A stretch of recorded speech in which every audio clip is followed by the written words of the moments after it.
a one-time purchase has to deliver you value equal to or slightly greater than the value in which you pay for it. With a subscription, you need to have value exchange, which is continuously equal to, greater than, and or increasing over that life cycle.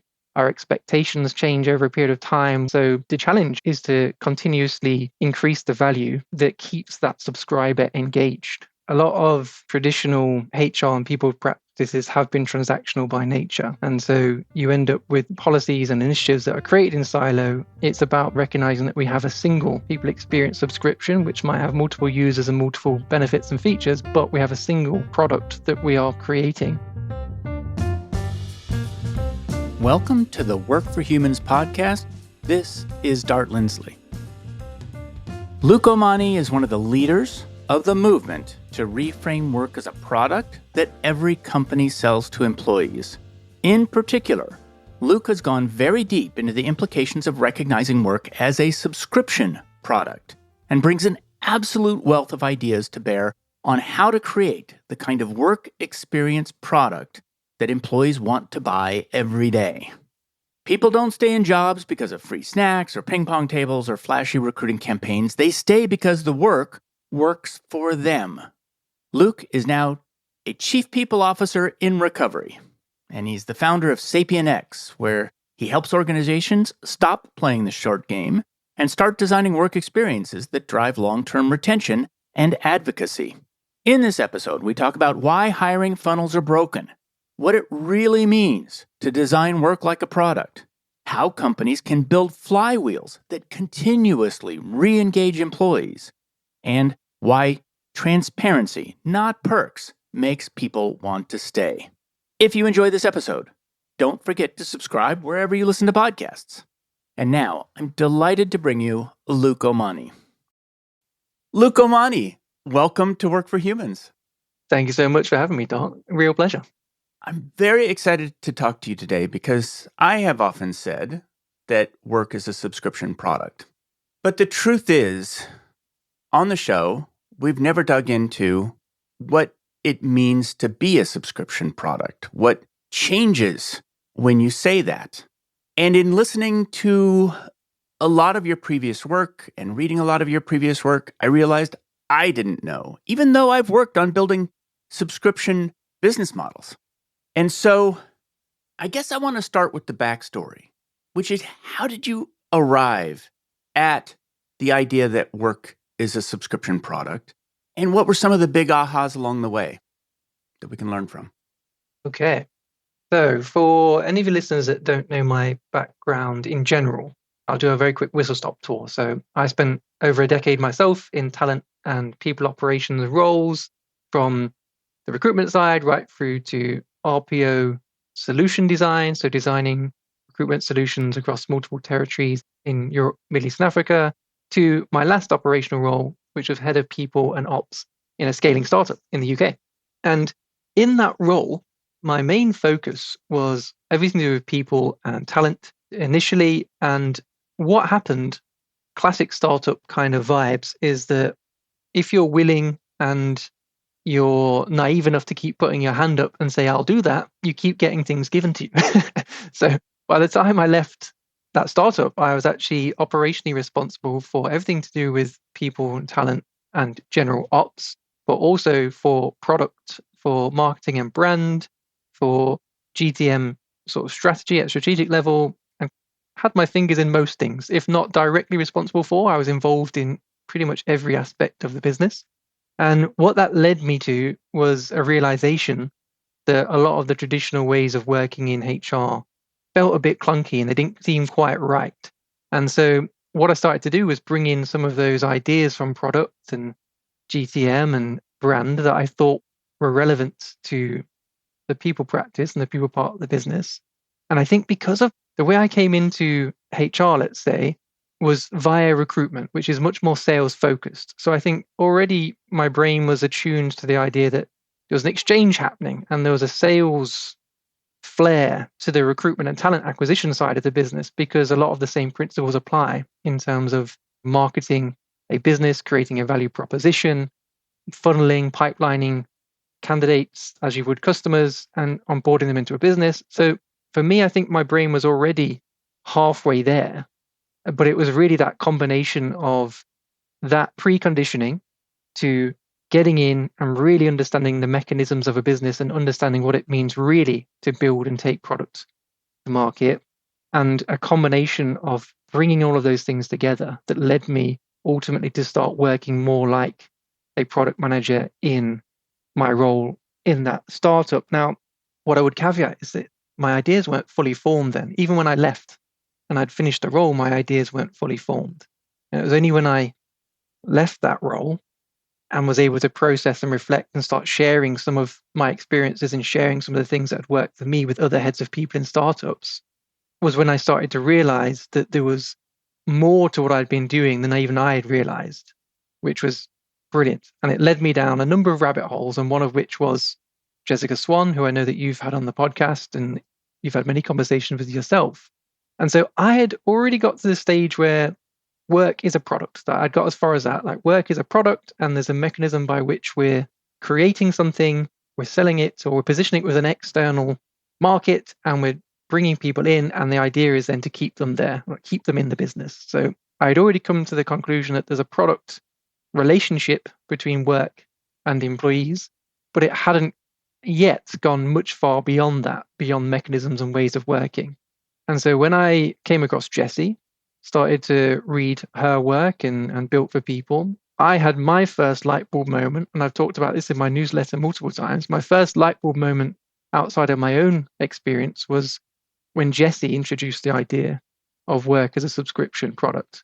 And I think your thinking had superseded hers, I should think, sort of chronologically, but it was her introduction of that idea that for me was like, bing, that's exactly it. I think that's how important ideas emerge. They never emerge in one place at one time.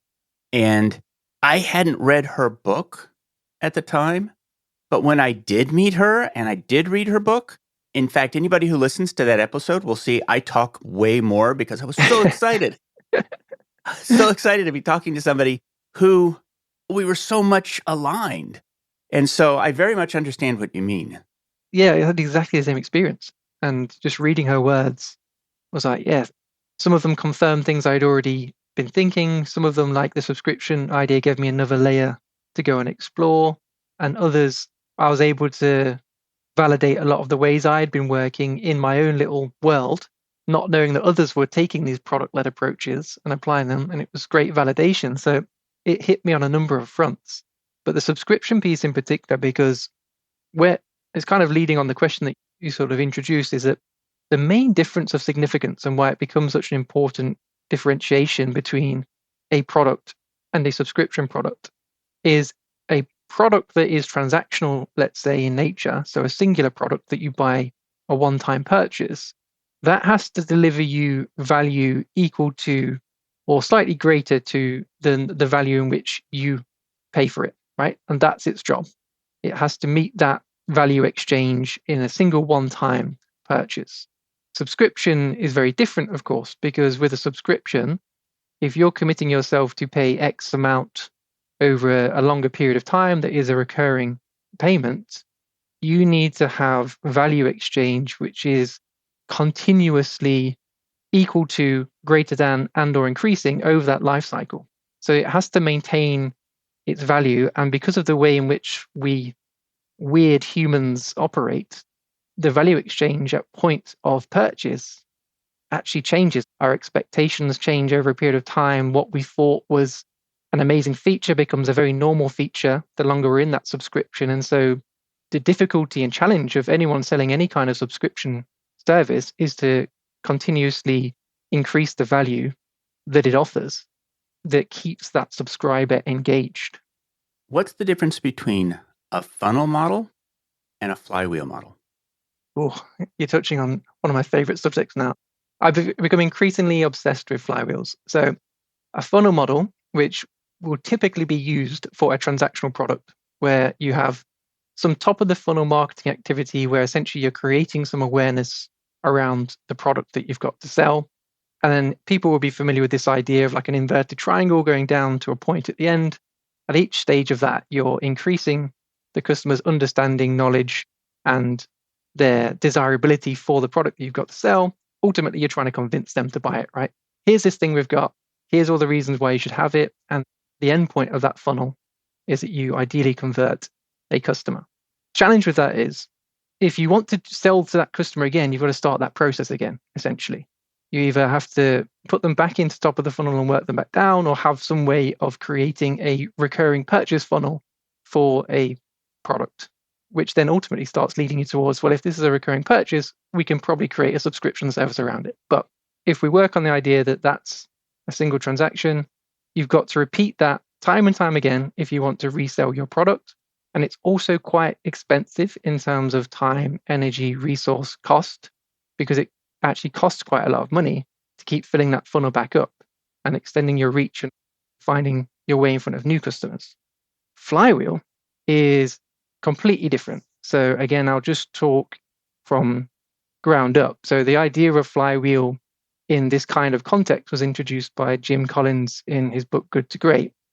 And a flywheel, a mechanical flywheel, is this huge wheel, as you would imagine, that it's very difficult to get moving, but once it starts to move, its own momentum compounds, and with each rotation, it moves quicker and quicker and quicker, and it requires less effort to continue the disc spinning. That's the mechanical idea. And the marketing concept is exactly the same. So what you're trying to do is to create a mechanism by which you're creating value. I talk about a flywheel of value in my own business.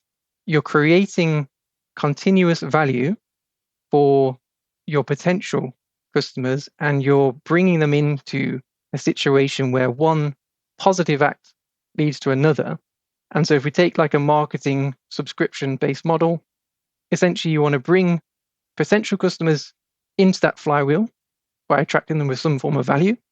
Then you want to turn those over time, those potential customers into customers. You want to turn those customers into advocates who are then going to turn potential prospects into customers that are again going to come in and receive value to an extent that they want to tell their friends and family about it, which then brings people in. Feel free to jump in, but the Amazon flywheel is a great example of one. What's the example of not this? What's a product out there that people buy once? There's no community or flywheel. It's a pipeline product. Mostly retail, basically. So mostly things that you can think about that are retail, things that you'd buy at the supermarket, a TV, a stereo, a mobile phone, potentially, although you could argue that the way in which those phones are marketed now, you end up in a bit of a flywheel of repeat purchase. But essentially retail, like transactional items. On Work for Humans, we've been exploring the principles of multi-sided management, which is the belief that work is a product that every company designs, builds, and delivers to employees. Along the way, people started asking how they could put these ideas into practice. So I founded the work design firm 11fold to help your company create the kind of work that makes teams feel alive and engaged instead of dead and dull, so you can reduce turnover and build commitment. We're doing something revolutionary here. Learn more at 11fold.com. That's 11fold.com. I like stereo. I like it as a really solid example. You don't buy them very often. You research the heck out of them. I do anyway, before I buy one. And then I have it for 20 years. And so it's a one-time sale. I don't know anything about the company. In fact, the company's gone. I bought this vintage stereo. And so there's nothing beyond the purchase except for the experience of the product. So then let's take a look at a classic subscription model. And you mentioned Amazon. Amazon's interesting because it's not strictly speaking a subscription, although obviously now most of us do pay some sort of Amazon Prime subscription because it's just convenient to do so. But the way in which their flywheel of growth worked. So let's remember again, just quickly, one way to grow your business would be to create a funnel or multiple funnels that you spend a lot of money and time and effort resource filling the top of funnel, converting, and going through that cycle again. That's one way to do it. Amazon chose to grow using the flywheel mechanism. And so what they did is they did a few things that were really critical. They committed very early on to a low cost structure. So they would be essentially as cheap or cheaper than anywhere else on the marketplace. And they committed to that from almost day one. They also committed to exceptional customer service as a key pillar of their flywheel. And so with those two things in mind that were long-term plays, a lot of flywheel-based activity is long-term play. It's not an immediate return, it's long-term play. With those two things in place, what they did was they created, you have to create some funnels, but once you get people into those, what they did is they created an experience, i.e., we're going to get, at the time, this book to you, because they were online books, we're going to get this book to you quicker than anyone else can get it to you. And to be honest, in the back end, it was at great expense to Amazon. So they weren't profit making for quite a long time, but they were committed to this excellent service and this delivery turnaround that couldn't be beaten. And we'll find any book that you need, even if you can't find anyone else. We're going to get the book to you, and we'll get it to you cheaper than anyone else. So they committed to these things. What that meant was when customers used Amazon to make a purchase, because of the great cost, great value, great experience, they would then say, hey, I've just bought this thing off Amazon. You should come and check it out because you can buy your thing from there. And where the flywheel kicks in is as those customers bring in new customers, the traffic for Amazon website increases. And so with website traffic increasing, what you can then do is attract more sellers, because more sellers will want to position their items on your site because there's more traffic. And so with more sellers and that sort of accelerator of low pricing, excellent customer service, you get this compounding effect where not only is your customer base growing exponentially, but so is your product range, because you're able to, using this flywheel of value, create an experience for customers that they want to share. So they're bringing more customers in, and you're creating a platform that more sellers want to sell on. So they're bringing in more products, which then enhances the customer experience and brings more sellers, which brings more buyers, which brings more sellers. And so this compounding effect took Amazon from an online bookseller to one of the biggest companies in the world that there's pretty much nothing they don't sell at this point. So that's a very interesting example of a flywheel. But from a product perspective, it might be more interesting from a subscription perspective to look at something like Netflix, which we're all more familiar with as a subscription-based product and service. So let's start applying it to people. What do people practices look like in a subscription model? How do we change? Yeah, and that's the right question to ask, because a lot of traditional HR and people practices have been transactional by nature. And so you end up with this situation where you have programs and policies and initiatives that are created in silo with no real coherence in terms of how they're creating and connecting an end-to-end experience for an employee as a subscription customer of this product that we're calling work. So what I think is a big distinction to make, and a really important one to make, is that we have to break down a lot of the silos that exist across the people ops and talent functions, because actually they end up pulling in different directions.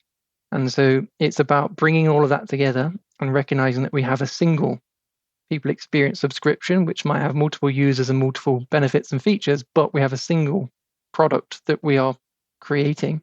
And so we need to break down those silos and make sure that we're coherently managing that. Because you wouldn't, for example, if you're selling any other subscription-based service or any other product for that matter, you wouldn't have a go-to-market team that think they're selling one thing and are selling certain qualities and criterias and attracting a certain customer type, that when they bring them in, they then get onboarded really poorly anyway because it's a different team, so it's just immediately handed off.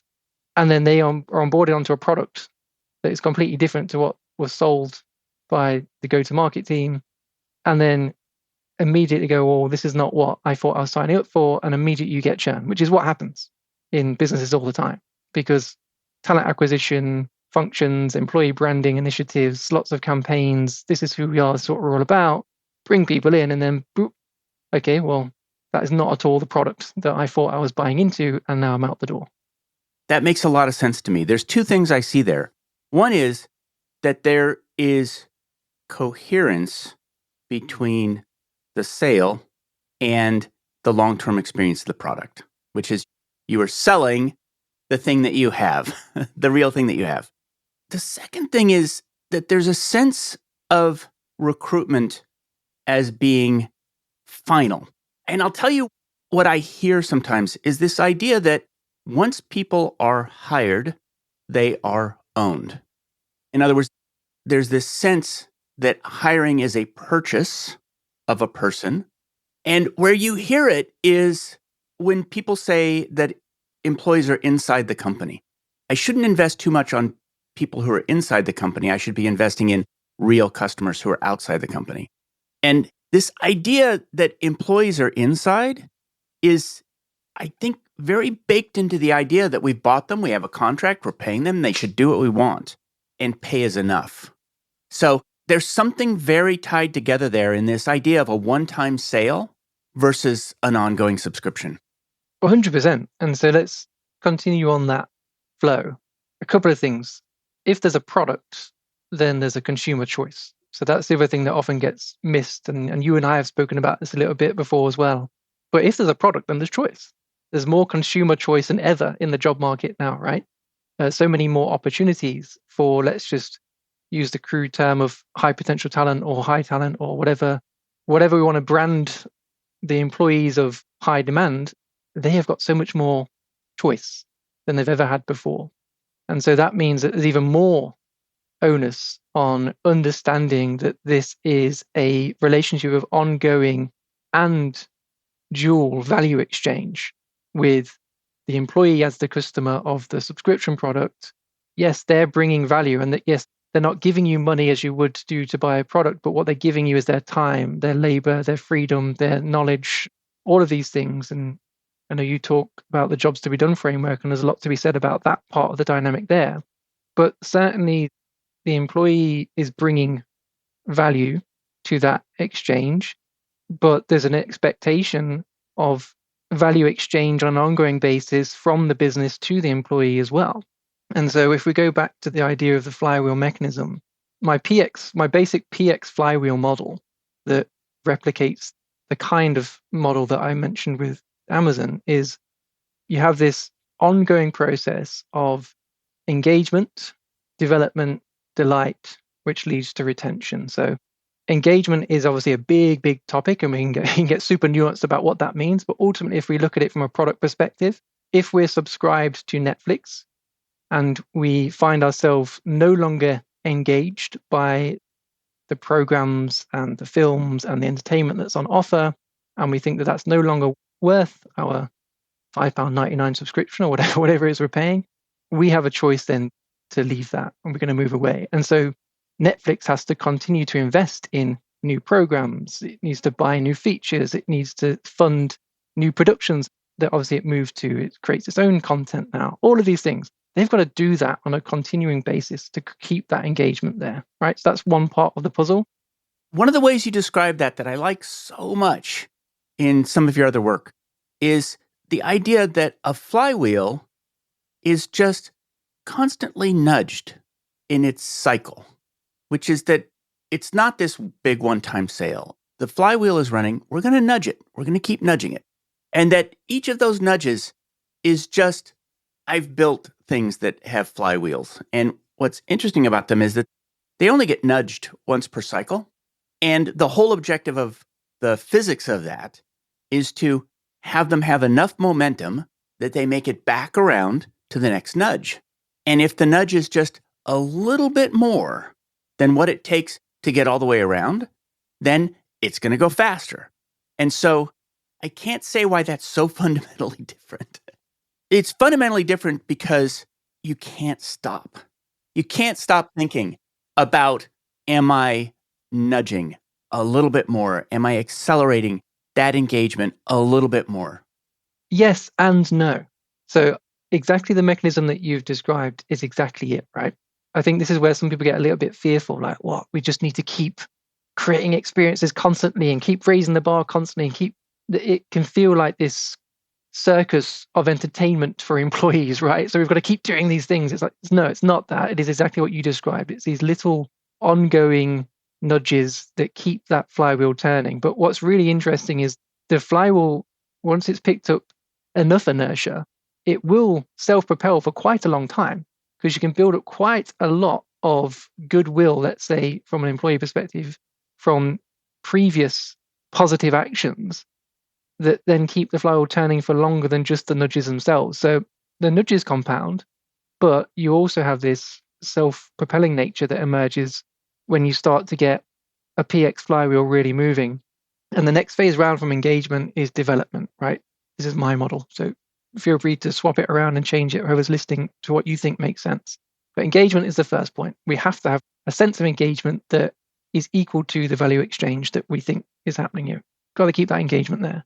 The next one is development, because that's the other big pillar, really, of human psychology when it comes to career, is that there needs to be, for most people, it's not the same for everyone, but generally speaking, that there needs to be a sense that there's forward momentum and that there's opportunities, at least, to develop and progress. Now, that might be skill acquisition, maybe it's salary progression, maybe it's climbing up a ladder, whatever that looks like, attaining a new title, whatever development means. But there has to be a sense that this experience of work that I'm having is actually developing me as a professional, as a person, however you want to define it. But there needs to be that sense of ongoing development. So engagement, development are the two so far. The third one for me, which is where it becomes really interesting when we consider the Amazon example I gave, for me is delight. And so I like the Kano model, Kano product management model, which focuses in on delight. Like, how do we create moments of delight in the customer experience? And it's those moments of delight that carry the most weight, because they're the things that you remember and that you really can hang your hat on when you look back on your previous employment. You can identify those moments most quickly, and you're going to talk about them for longest. But crucially, you're going to talk about them. And so those moments of delight that we can create with intentionally designed people experiences, that creates the opportunity for advocacy, which is when you then have a mobilized internal employee voice that are going to speak to their external networks. So, I mean, LinkedIn's a prime example, right? If you can create an experience worth sharing, it's highly likely, if you've got an engaged employee base and you give them an experience of delight, they're likely going to share that. Whether that's just conversationally with friends and family, or whether that's publicly on social media, there's likely going to be sharing of that experience, which then, guess what? That brings more potential employees into that flywheel loop, and they get sucked in to that loop of potential value. And that creates a better engaged, more willing, and more aligned, most likely, because they're coming in based on what they've heard from their peers and friends, talent pool that you can then bring in to the business. And then if you can successfully engage, develop, and delight them, they will then become advocates and bring more people in. And then you also get this compounding effect, because higher quality talent actually attracts higher quality talent, and that compounds too. So if you can get this right and understand the mechanisms of that people experience flywheel, you can create this compounding model of exponential growth and retention within your business. And it's really cool. So I notice that I am flip-flopping between two mental models of the flywheel. And when you talk about the flywheel, you're talking about it more as population. The whole company and all the people working there are becoming a flywheel. As opposed to the way I described it in my head before was individuals are a flywheel, which is that each individual has to make it from nudge to nudge to be retained. So do you mostly think about it as more of a population thing and less as an individual thing? No, it's definitely both. The experiences you create have to resonate on an individual level. Otherwise, they miss that opportunity. And so it depends how in the weeds we want to go here. You also have to understand that everything you create. So let's just take the people function. I'm the head of people function again. We're deciding what we need to work on. We're not going to, or we shouldn't, try and design and create programs for the entire employee populace, because that's a design faux pas. You're going to design for no one if you try and design for everyone, right? So you're going to focus in on particular personas and particular affected user groups. I also like the approach to design for the worst affected user, because in doing so, you're going to improve the experience for all users. So there's a whole series of things that come in here. But if you don't create an experience of meaning for the individual, you aren't going to create the compounding collective experience. So it is still an individual pursuit. In the same way with Amazon, it's still creating that value for the individual customers, but it's now the mass of that customer base that is only possible because they maintain a sense of experience for the individual. So when I use Amazon, let's say, I'm completely unaware of the millions of other users that are using it at the same time, but it's not insignificant that they exist. It makes a lot of sense that a part of what nudges the big flywheel is nudges at the micro level. And so I actually have some evidence for the flywheel, which is I once did a study in which I interviewed everybody we had hired for the last 6 months at a company, for a bunch of people, a very large sample. And I asked them, how did you learn about this opportunity and what brought you here? And I was looking for source. I was trying to, did you go to a website?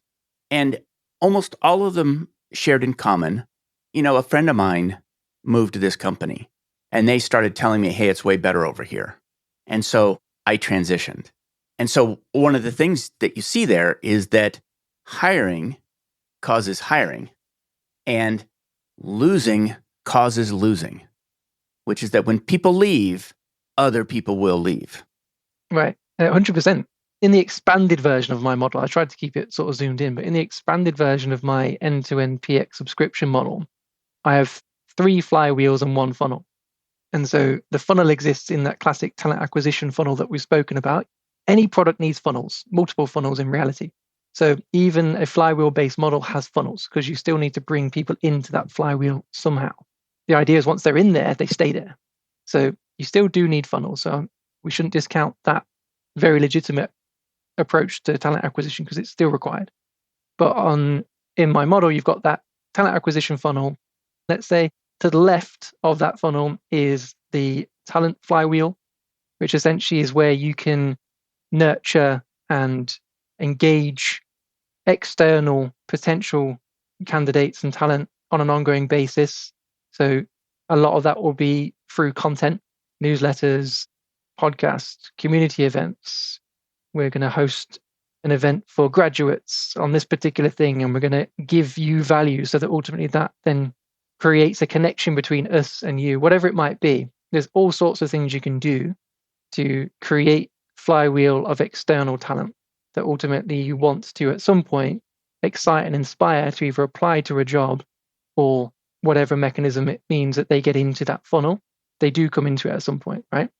Before you go on to the next flywheel, Zappos did something that I think aligns with that.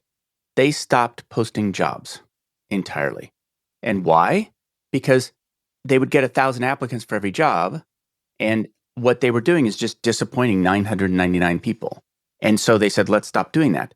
So instead what they did is they had the Zappos community. These are all like shoe people who love shoes. And so they're out there in this community and they watched who was most active in the community. And those were the people who they then reached out to proactively and said, hey, you look like somebody we'd like to bring in to our company. Community is exactly the right word. And that is exactly the word that I have scribbled across the top of that part of the model is community, because that's exactly what you want to create. You want to create an engaged community of people that, given the opportunity, would come and work for you because they're excited by what you're doing, there's any number of ways that you present that value proposition or that the individual might engage with your value proposition. But what you don't want to do from a hiring perspective is go, oh, we need to hire now. Let's create some adverts and some funnels and try and bring people in, because it's just, one, it takes longer, it's more expensive, it's ineffective. Like you say, there's a high degree of admin and disappointment that comes with that process, all sorts of mess.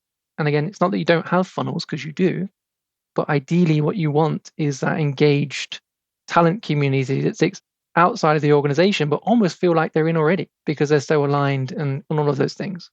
So that's the first flywheel that exists. Next, that is our talent funnel.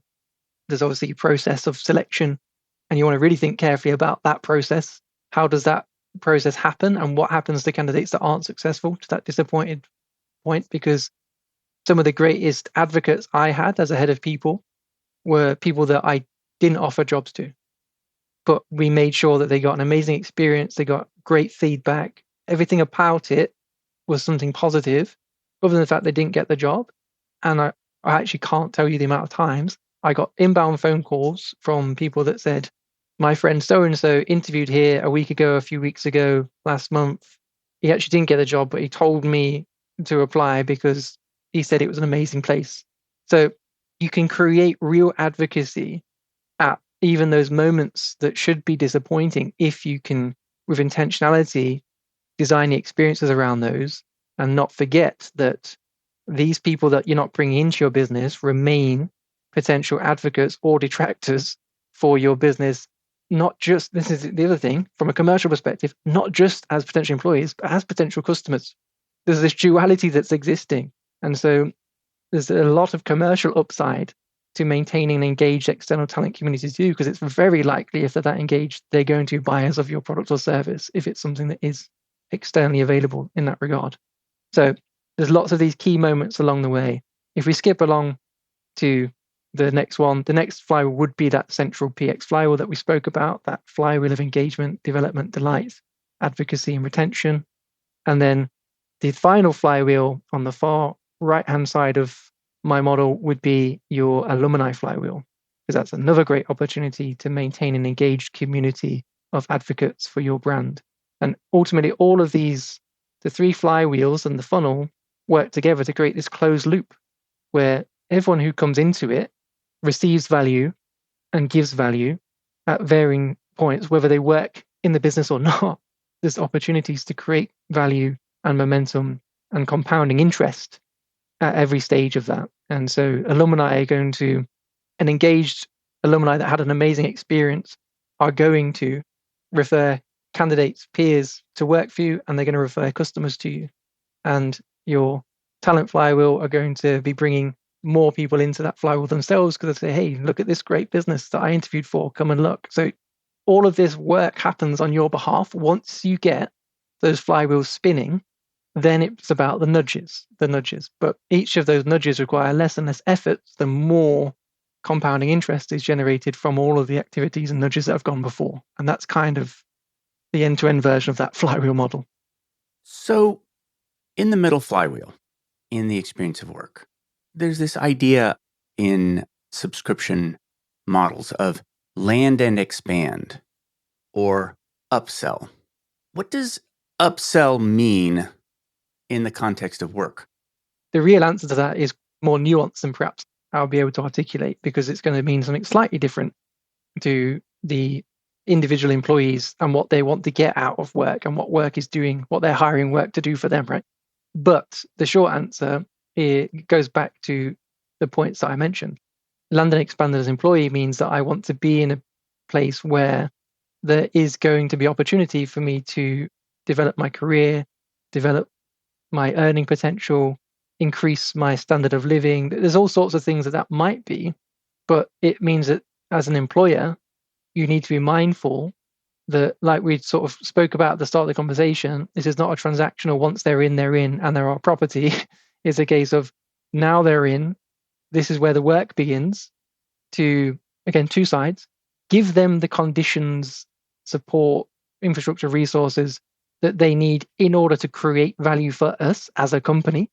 So that's one thing. Like if we stop at the point of onboarding and go, right, job done, crack on with your work, you're also missing an opportunity to make sure that they are equipped to do the best work for you as a business. But then the other side of that is the individual development. Like what do they want to do? Because like with a Netflix subscription, if the programs dry up and it's a lot of repeats and a lot of things you've seen before and there's no new features coming in and there's no new original content, my opportunities as an employee, using that analogy, if there's no change, there's no opportunity, the business isn't growing, there's no potential to move into a new position, whether that's lateral, upwards, left, right, wherever, if there's no opportunity that I can see in front of me where this job is going to expand beyond what I came in. And I think generally it's about 18 months where people are like, if it's not showing signs of a new opportunity or expanding the experience that I thought that I signed up to originally, that's where you get that high point of churn.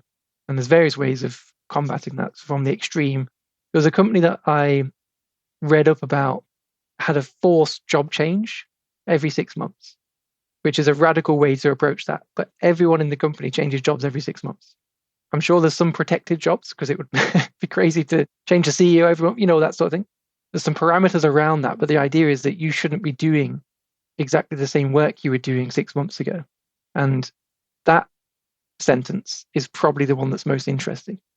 Probably shouldn't be doing the same things we were doing 6 months ago, because that's where we're going to get this idea of, well, this is stagnant. It's an experience that isn't expanding for me, and potentially with all the opportunity in the market, I could go and do something else somewhere else that might be of more interest. One of the things that Jesse Swan said about it was that going from an individual contributor to a manager is an upsell. Interesting. I thought it was super interesting, right? It's this idea that you are buying into the company more. I am no longer a mercenary for the company.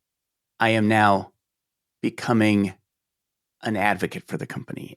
And so this idea that switch is an upsell, I'm still thinking about it.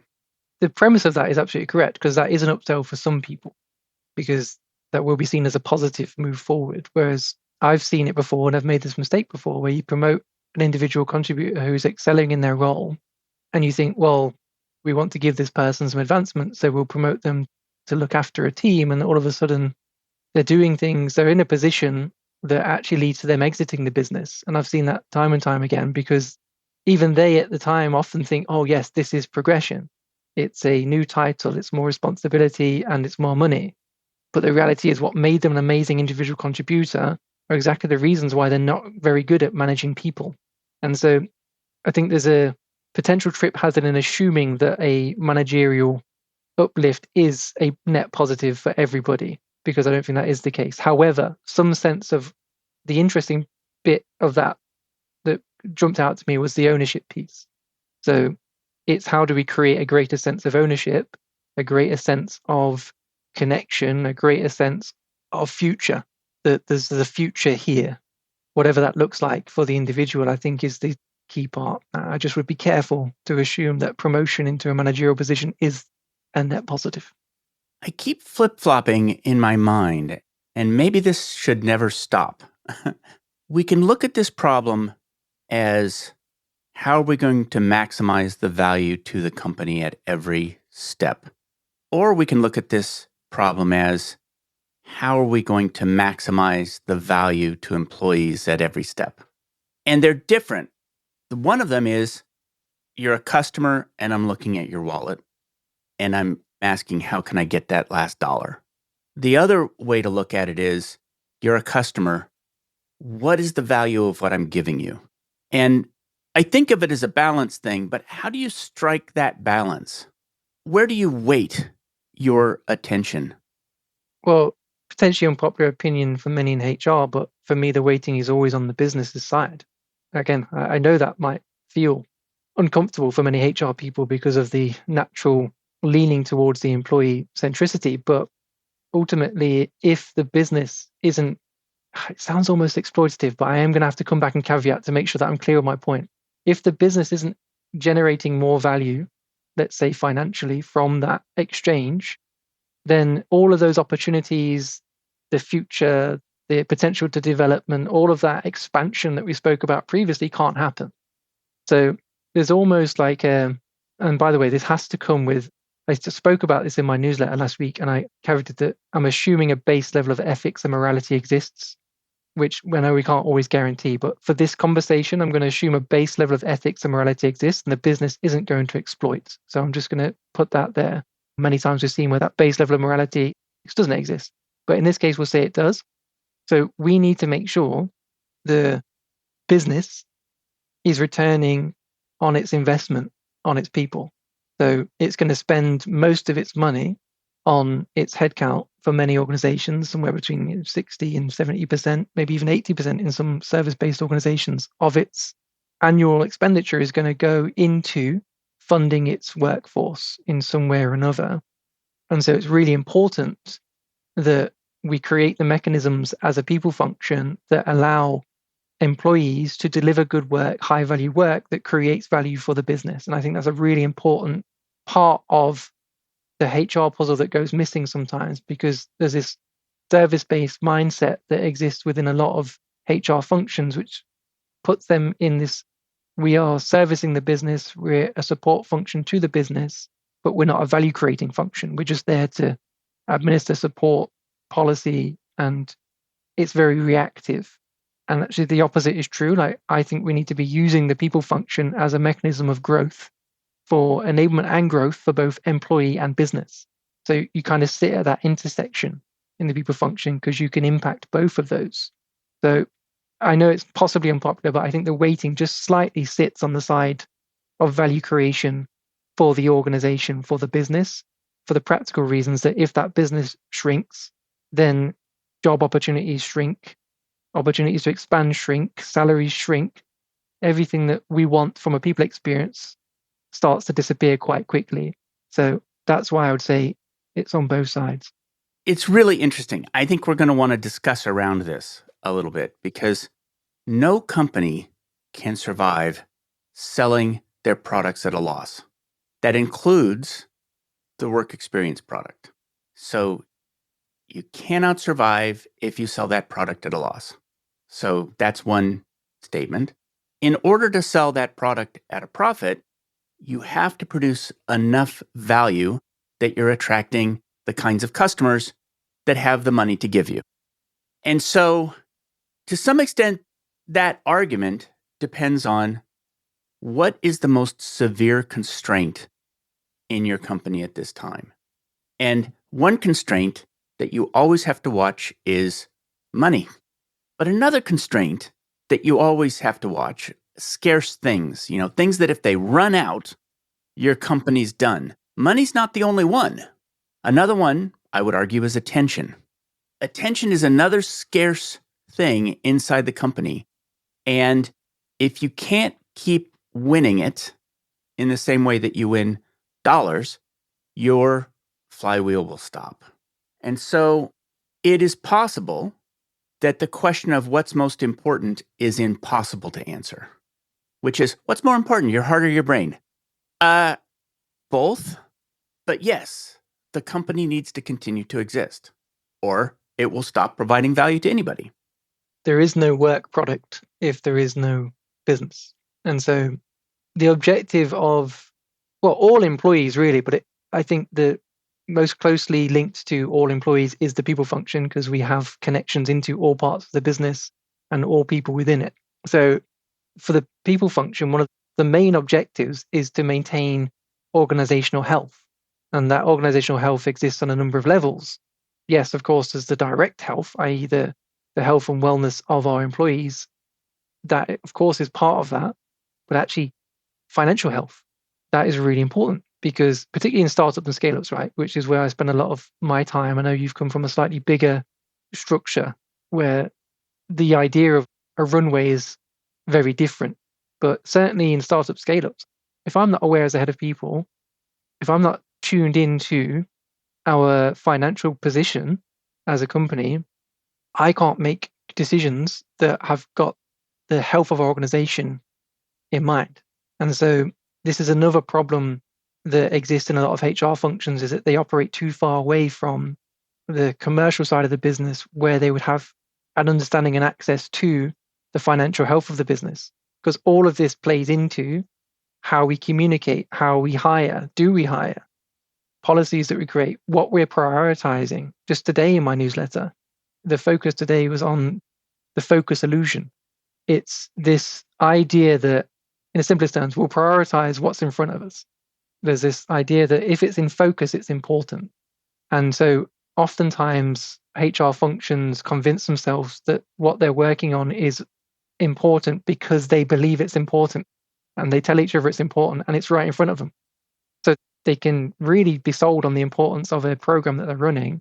But the reality is, if they were to understand the commercial position of the business and the organizational health, all of a sudden that might not be important at all. Maybe we need to focus on some more fundamentals that are going to keep the lights on. So it's really being in tune with the business, and organizational health as an outcome of the work of the people function is fundamental. And all of that links back to if there is no business, if the business is no longer healthy and shrinks or disappears, there is no work product for everyone else to benefit from. One of the things that sparks for me is the idea that it is natural for parts of the company to have local focus. Let's take designers, product designers. Product managers are going to think about the financials. They're going to think about the business and how this fits into profitability and all that. Product designers don't as much. What they're thinking about is, what do you want from this product? How do I make this product absolutely delightful for you? And what's the appropriate way to do that? And so there's a way in which that myopic focus might be natural, but the higher you go in the organization, the broader your responsibility, the closer you get to essentially P&L, the more you recognize that that's not the whole story. And the more frustrating it is if you're a designer, because you're like, look, I know how to make this great. And everybody's saying, no, we're actually ending that product because it's not going to be profitable. It's the age-old dichotomy of the relationship between, let's just say, customer and product, because it can be a mistake to assume that the customer knows what's best for them. As strange as that sounds, there's that famous, I don't know if he actually said it or if it's just one of those things that gets bandied around, but the idea is quite interesting. Henry Ford said if he'd asked people what they wanted, they would have said faster horses. And so you do have to be a little bit careful when you're talking about people experience and creating experience of delight and all of these things, because you can get tricked into thinking your job is to create a circus of entertainment within an organization that keeps people maximally engaged in staying in their jobs, but not engaged in productive work. So there's a real distinction to be made there. I think it's important to address. Yes. You and I had an earlier discussion about the difference between selling work or building the experience of work and building the box that work comes in. And so that's a nice matching of that, which is that what people really want to buy is quality work. And the box that it comes in is nice. But if the box is empty, the truth is people don't like it. It's not what they want. 100%. I was just telling you before we came on air, so I just received today a new coffee grinder. So anyone who doesn't listen to my content streams won't know that I'm a obsessed coffee person, and I've just brought a new coffee grinder, right? The experience of receiving that today, one, I've been looking forward to it, so that's one thing. So I've built up the expectation of receiving this thing in my mind. And so it would have been very easy for me to be disappointed today, because ultimately all I'm receiving is a device that I turn a handle and it takes whole beans and turns it into ground beans. There's a lot to be disappointed there, really, when you've built this thing up in your mind. But everything, I'm talking about boxing, from the moment it arrived, it was in a much larger box than I expected. I was like, whoa, that's a much larger box than I expected. That's really interesting. I'm excited to open it, and opened it. And inside the box was, those, I forget the material, but the sacks that coffee beans come in, that sort of almost rope or denim-like material, whatever it's called, that coffee comes in. It was packed full of those. I was like, oh, wow, this is really interesting. And I was looking at them all. I was like, oh, this is great. And then at the bottom of it was the small box that was my coffee grinder. And the box itself was really carefully thought about, and the experience of opening it and what was said on each layer. And then each layer that I went down got me more and more excited. And the product itself did not disappoint. It was brilliant. I used it before I came on here. It feels quality in my hand. It's done everything I wanted to do. And the experience of receiving it and getting it and using it has exceeded my expectations that were very high. This is where it becomes important. It would have been very easy for the exact opposite to have happened. My expectations could have been lifted to such an extent by that initial experience of boxing and unboxing And then when I got to the core product, it actually fell apart in my hand and it was flimsy and it was not nice to use. And it didn't actually create the really nice coffee grounds that I had been promised. I would have been devastated. I genuinely would have been devastated. I would have come onto this in a very different mood had that been the case. It would have ruined my day, probably my week, possibly my month. Caveat, this is a $250 hand grinder. Yeah. It really had something to live up to. Yeah. Much as I love Amazon, it wasn't like a £2.50 or £25 Amazon grinder. It was a proper nice Commandante coffee grinder for anyone who wants to go and look it up. But this is important because it's a lot easier to create nice packaging than it is to create a nice product, I would say. So we can fall into that trap often in that employee-employer relationship. And the fable that I like to use as a reference for this in terms of making sure that we're very honest and transparent about the product that we have to offer, and the box that it comes in represents that, is the Shackleton principle. I don't know if you and I have spoken about this before, if you've heard it mentioned before, the Shackleton principle. We're talking the explorer Shackleton? We're talking the explorer Shackleton, yeah. So in that ill-fated expedition to the North Pole, I want to say, South Pole, I always forget the pole. But in that ill-fated expedition, the Endurance expedition, the boat was called the Endurance, aptly named as it turned out, there's a newspaper clipping. So if anyone who's listening, if you type into Google the Shackleton job ad, you'll find a newspaper clipping. And on it, it is the advert that Shackleton put into the papers to attract the crew for that expedition. And I forget the exact wording, but feel free to look it up. But essentially, it paints a pretty bleak picture. And so it talks about long, dark nights, this hazardous journey. It basically says you're probably going to die. It says like likelihood of return minimal or something. Like it literally says you're probably going to die if you come on this, recognition and reward if successful, something like that. It's a short piece, paints a bleak picture. So fast forward. The best case scenario, this expedition goes really well. The best case scenario is that some of them aren't going to get back. Some of them are going to die. That was explicit from the offset. The worst case scenario happens. So they set out on this trip. He recruits his crew. I think there's something like 26 or 28 of them. Recruits his crew. They go on the expedition. They actually get stuck in the sea ice where they remain for, I think it was 3 or 4 months before they realized that no one was coming to help. Shackleton and I think 6 or 7 of the crew get a rowboat from the main ship and they row over 100 nautical miles through the sea ice to get to the nearest landmass. They get there. They then have to traverse like a rocky outcliff to get to the nearest settlement beyond, to then do the whole trip in reverse with help to go and rescue the crew from the sea ice. So all of this takes, I think it's around 7 or 8 months. This whole expedition that was a disaster, being stuck on the sea ice, 7 or 8 months. Bearing in mind, best case scenario, some of them were going to die. This is a worst case scenario. Every single person came home. Nobody died. Nobody perished on that trip.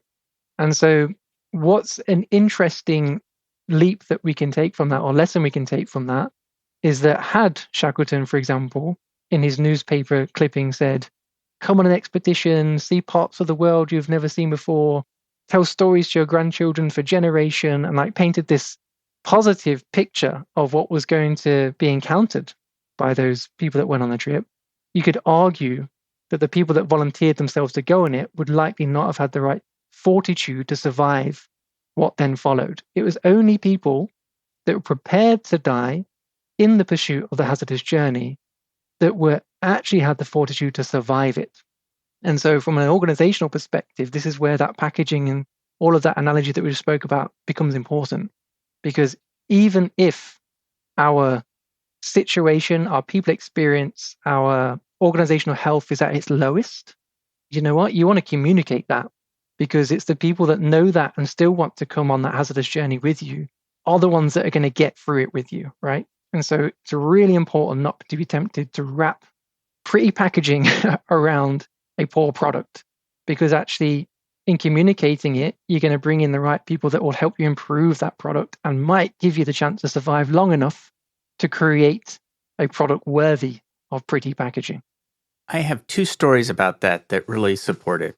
One is from Cisco Systems and one is from Google. Cisco Systems, when I first went there, it had the reputation of being a sweatshop.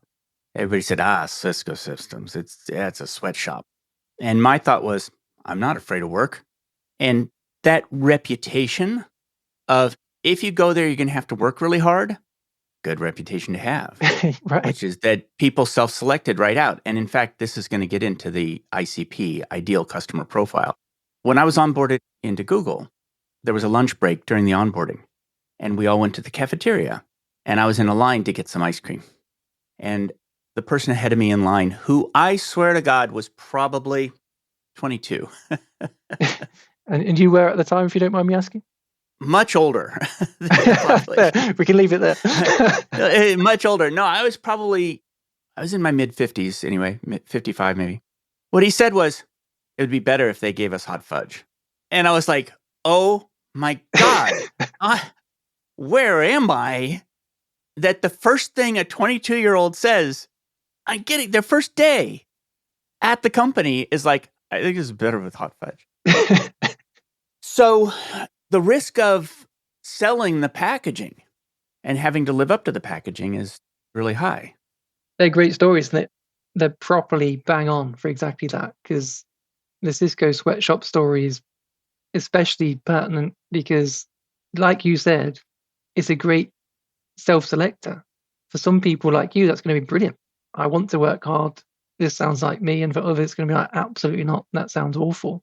And same with the 22-year-old with his fudge request. It's like, well, his expectations are wildly different. And I imagine he was going to, when the work piles on and when the reality of what work is piles onto that 22-year-old, he may not like what he finds at the bottom of that fudge sundae. Yeah, in fact, in all companies, there's a very high turnover rate at year 2 for new college grads. So the 2 years in, you say, this sucks, and you don't have the calluses to work through it. So let's talk briefly, before we get to the closing questions, let's talk briefly about ICP. Mm-hmm. Yeah. What's ICP? How should I think about it if I'm working in people experience? So ICP, for those less familiar with the acronym, is ideal customer profile, but we could apply it to ideal candidate profile, essentially in external, and I talk about ideal employee profile for internal. When we're creating new features and benefits internally, we're looking at who's the ideal employee profile user of this thing that we're creating. And when we're looking externally, who's our ideal candidate profile? So that is something that's completely unique and nuanced to you, your culture and context. But essentially, you have to break the model of ICP down. You have the total addressable market, which is all potential people that you might be able to hire on the planet. Then a layer in, which is a smaller group, you have viable candidate profiles or viable customer profiles from the product side. And they're people that could feasibly do what you need them to do and could be a potential fit for your organization at some point. And then the smallest demographic is your ideal candidate profile, which is if you could hand pick and hand create the employee that you needed, that would be them. If you create for your ICP, you're still going to create something of value for your viable and your total addressable. But you don't want to try and create from a work product, you don't want to create for everyone possible. You want to create for your ideal employee profile. And when you're attracting talent, you don't want to try and attract all the talent. You want to try and attract the right talent, which goes back to that Shackleton story. So I use the ICP model internally and externally. And so just to be clear on the internal use case, if we're launching a new people program, you certainly in the way in which you communicate it, but not all people programs are for everybody in the organization. They might be for a specific subset. And so you're going to want to try and understand exactly who it is that your ideal end user is of that program, that people feature, benefit, whatever it might be, and you want to create an address for them. And in consequence of doing that, you'll still have something that is accessible by everybody else in the organization should they need it. This does tie into the idea of product lines and the idea that I might have a different product line because different roles actually might have a different ICP. So I might want a very different kind of customer for my finance organization than I want for my research organization. And so this is another example of how I don't think we get fine-grained enough in terms of the work experience products that we build and sell, which is that we try to sell one thing, basically. Which is usually, if you look at the rise of Simon Sinek, Start with Why, it's usually wrapped in this idea of purpose and this greater sense that goes massively is relevant, by the way. Like I certainly am behind that general principle, but I think it runs a risk of total addressable market kind of conversations and kind of experiences, because actually the reality of individual humans is much more nuanced than that. Which leads me to my closing questions. This is the perfect segue. Luke, what job do you hire your job to do for you? Oh, see, do you know what? I've got a bit of a cheat code here, because since you brought this up when we spoke at the end of last year, I've been thinking about it a lot. So for a bit of context, Dart joined me on my podcast last year, and one of the things he spoke to me about was jobs to be done theory. So I can answer that pretty clearly. So I've been thinking about it. I hire my job primarily for freedom, to create freedom. And that is my primary outcome, function, value exchange that I want from my job. My job being this solopreneur, entrepreneur, where I have complete freedom of my time. I have complete freedom over who I work with, when I work. I have complete freedom to spend as much time as possible with my family and my children. All of these things are really important to me. And the money that I generate as a consequence of the work that I do and the things I produce is an enabler of that freedom, and is not the thing that I'm in pursuit of. I'm in pursuit of the freedom. That is what I am hiring my job to do for me. And I think the follow-on question would be freedom to do what? So we've got spend time with your family. We've got, I'm going to say, pursue your intellectual interests. It's definitely that. Yeah. You're an absolutely avid consumer of ideas. Yeah. It's interesting how rare I actually get that answer to the question of freedom. Sometimes people will say it sort of at the end of the conversation. I'm fascinated that you had it at the top. And so it leads into the next question, which is, what does your job cost you? Yeah. So it's a great question. So I'll just circle back to that. But the reason it's so clear in my mind, freedom, is not least because you introduced the question of, a little while ago. So it's been mulling over my head. But I was asked the question by my now advisor 2 years ago when I first met her, when she could sense that I was a bit lost and I could not have answered that question. And she said, what do you actually want from your business? Why have you started this business? What do you want from it? And I got to freedom in that conversation 2 years ago. And it's been a sort of 2-year manifestation of that objective. So that's why it's so clear in my mind. What does it cost me? It costs me a great deal. It costs me, let's say, time. That's an obvious one, but I work more than most people work. And yes, what I call work might look different to some, because sometimes it's creating, sometimes it's speaking, sometimes it's reading and listening and learning. Like all of this is part of my work role. It costs me social relationships. I definitely put the pursuit of that freedom ahead of friendships that I might otherwise pursue. I might allocate more time to. It costs me probably physically a little bit in terms of my physical health. It definitely costs me, because in the pursuit of creating freedom, I definitely don't put my physical and my mental well-being is actually okay.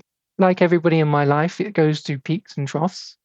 But I'd say that mentally I feel very strong because I feel like I am doing what I should be doing. And I think that gives me a great sense of mental health. But my physical health definitely suffers. So it definitely costs me in terms of my physical health. Costs me sleep. Costs you a steady paycheck? It costs me stability.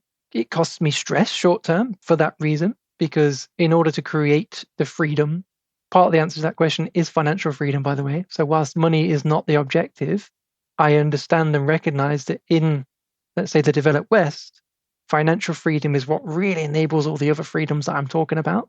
So it definitely costs me in that regard. And it's stressful, because there's times when you're building something like I am, where cash flow is dangerously low. Like I'm happy, I'm totally open with my business. I do a lot of open building public, I shared that last year, so it's 3 years in, I did a 6-figure revenue year last year. Sounds great on paper, right? Sounds brilliant. The reality is, just at the start of last week, I had £270 in my bank account. The rest of our bank accounts were pretty dry too. And our monthly cost to maintain the freedoms that we have now is close to £4,000. So every month I have to put £4,000 on the table, or we start to lose a lot of those freedoms. The mortgage wouldn't get paid and these sorts of things. But by the end of that week, I had £27,000 in the bank account. And you kind of just have to be okay with this stress. Like, things will come in or they won't come in, but you'll find a way. But what I do always have, which I maintain, is that freedom. So I just want to share that, because the reality of the pursuit of freedom, long term, because it's a long-term game, you've got to think in 5 and 10 years. If your goal like mine is freedom, you cannot be thinking about next week. You cannot be thinking about next month or next year. This is a 5 or 10 year pursuit where your amount of freedom builds and compounds over that time. But the reality is, if you want to build something that grants you financial freedom, you've got to be talking in 5 and 10 years, unless you're just fortunate enough to hit something at the right time, and good for you if you do.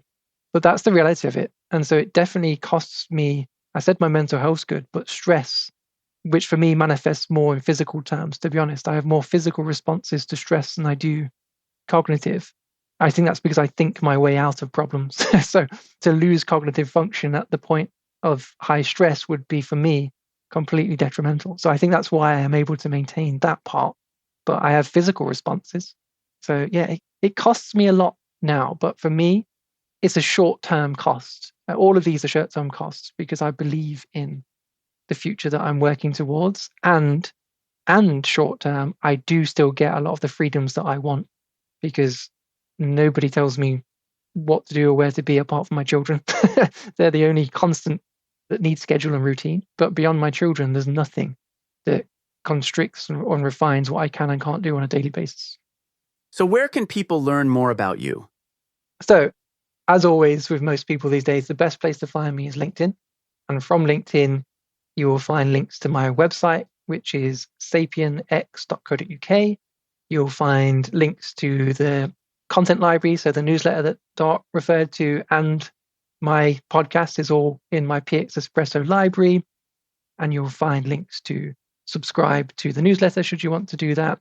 And soon you'll see an announcement about the next 2 live events that I'm hosting in 2025 in Amsterdam in June and London in October. I haven't spoke to you yet about it, Dart, but I would be very interested in you coming over for the London event in particular. So we'll talk about that off air. But you can find me on LinkedIn and you'll hear everything that I'm doing there. And everything I do is to continue conversations like this, to create content and community that promotes the adoption of product-led people experience design and the ushering in of what I call the post-HR generation of forward-thinking, growth-minded people professionals. Thank you very much for coming on the show today. Real pleasure. Thanks for hosting, Dot. Thanks for joining me for another episode of Work for Humans. If you enjoyed this episode, please give us a 5-star rating wherever you listen to podcasts. And share the show with one person you think would get value from it. Believe it or not, this really helps us grow the show and reach more people who want to build the kind of work that people really want.